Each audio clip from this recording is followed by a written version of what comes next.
Assalamualaikum warahmatullahi wabarakatuh. Okay, hai guys. Seterusnya, pada hari ini cikgu akan terangkan tentang lakaran perspektif. Okay, cikgu pasti kamu dah belajar tentang lakaran isometrik dan juga lakaran oblik. Okay, hari ini kita akan belajar tentang lakaran perspektif. Di mana lakaran perspektif ialah salah satu kaedah terbaik dalam menghasilkan lakaran vektorial dalam bentuk 3 dimensi. Di mana lakaran perspektif terbagi 3 jenis, iaitu 1 titik lenyap, 2 titik lenyap dan juga 3 titik lenyap. Kalau kita lihat dekat gambar rajah ni, mana yang dipanggil sebagai titik lenyap? Ini dia. Ini dipanggil sebagai titik lenyap. Okay, jadi kalau satu titik lenyap bermaksud dia mempunyai satu titik lenyap sahaja. Kalau dua, ada dua lah, iaitu sebelah kiri dan juga di sebelah kanan. Okay, jika ada 3 titik lenyap, dia ada 3 titik lenyap, iaitu di sebelah kiri, di sebelah kanan dan di sebelah bawah. Okay. Okay, kita lihat di sini.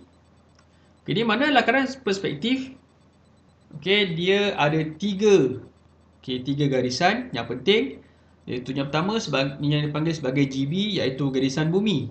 Garisan bumi tu yang kat bawah lah. Ini garisan bumi. Yang kedua ialah garisan ufuk. Garisan ufuk maksudnya dia berada dekat langit, kat atas. Ni garisan ufuk. Dan juga mesti ada TL, iaitu titik lenyap. Titik lenyapnya dekat mana-mana lah. Dia mesti berada dekat garisan ufuk.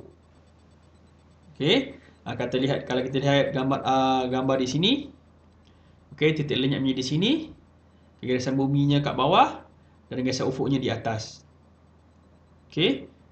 Baiklah, mari kita lihat langkah-langkah untuk melakar lakaran perspektif satu titik. Baiklah pelajar. Kaedah untuk membuat lakaran perspektif satu titik lenyap. Seperti biasa, kita perlukan pensel. Di mana kita boleh gunakan pensel HB. Dan juga pensel 2B, pemedam dan kertas. Baiklah. Jadi untuk permulaan seperti biasa kita akan gunakan pensel HB. Jadi untuk membuat lakaran perspektif satu titik lenyap dia sangat mudah. Sebagai permulaan, kita buatkan garisan mendatar tanpa menggunakan apa-apa pembaris dan sebagainya. Hanya pensel. Garisan ni dinamakan sebagai garis bumi. Kemudian kita akan buat di sebelah atas garis mendatar juga, yang dipanggil sebagai garis ufuk ataupun GU. Dan pada garis ufuk ni kita akan tetapkan titik lenyap, di mana kita akan buat satu titik lenyap. Jadi katakan kita letakkan titik lenyap di sini dan kita labelkan TL. TL1 lah. Setelah siap ketiga-tiga elemen ini, kita akan lukiskan bentuk apa? Katakan bentuk segi empat tepat. Bentuk segi empat tepat, kita tak kisah berapa besar. Di mana kita labelkan bentuk segi empat tepat tu dengan A, B, C dan D. Seperti biasa bila lukis garisan, kalau kamu lihat saya lukis sekali je. Tak perlu lukis garis dua kali, sekali cukup. Pensel jangan tekan. Kemudian kita akan unjurkan setiap bucu yang ada pada titik lenyap satu.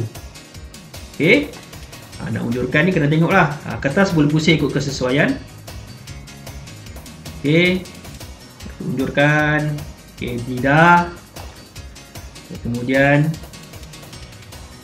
C dan dah sekali ialah B. A perlu? Boleh juga. Kalau tak sampai, sambung. Setelah siap, kita akan tandakan kelebaran kita punya bentuk cuboid ini. di mana katakan saya tandakan kelebarannya di sini, ini ialah titik E. Okey. Dan kemudian dari titik E ni saya buat satu garisan lurus ke titik. Okey, di sini yang selari dengan titik C. Okey. Kemudian di sini saya tandakan sebagai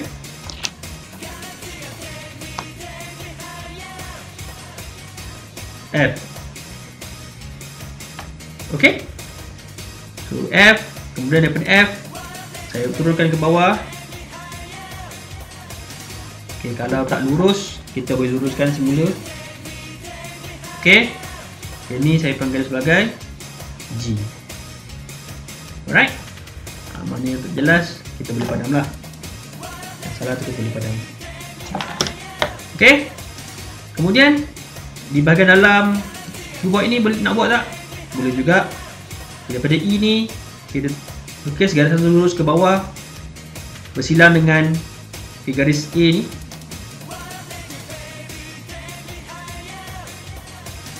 Ini kita namakan sebagai H, dan H ni akan bersambung dengan G. Okey. Baiklah, siap kita punya lakaran pictorial bagi lakaran perspektif satu titik.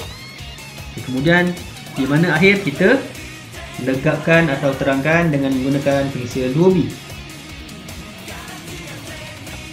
Okey.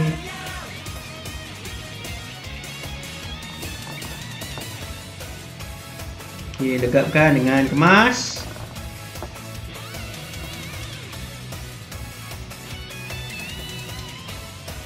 Okey. Bahagian dalam ni kita boleh buat garisan putus-putus. Kenapa kita buat garisan putus-putus? Okay, kerana garisan putus-putus ini dipanggil sebagai garisan tersembunyi. Di mana garisan putus-putus ni menunjuk kepada bahagian dalam cuboid yang kita kalau kita tak nampak. Jadi itu dinamakan sebagai garisan tersembunyi. Dan seperti biasa, garisan ini dinamakan sebagai garisan objek. Okey, dan manakala garisan yang pula ini dinamakan sebagai garisan binaan. Okey guys, siap lakaran perspektif satu titik lenyap. Okey, jangan lupa like, share dan subscribe. Kita jumpa lagi. Bye.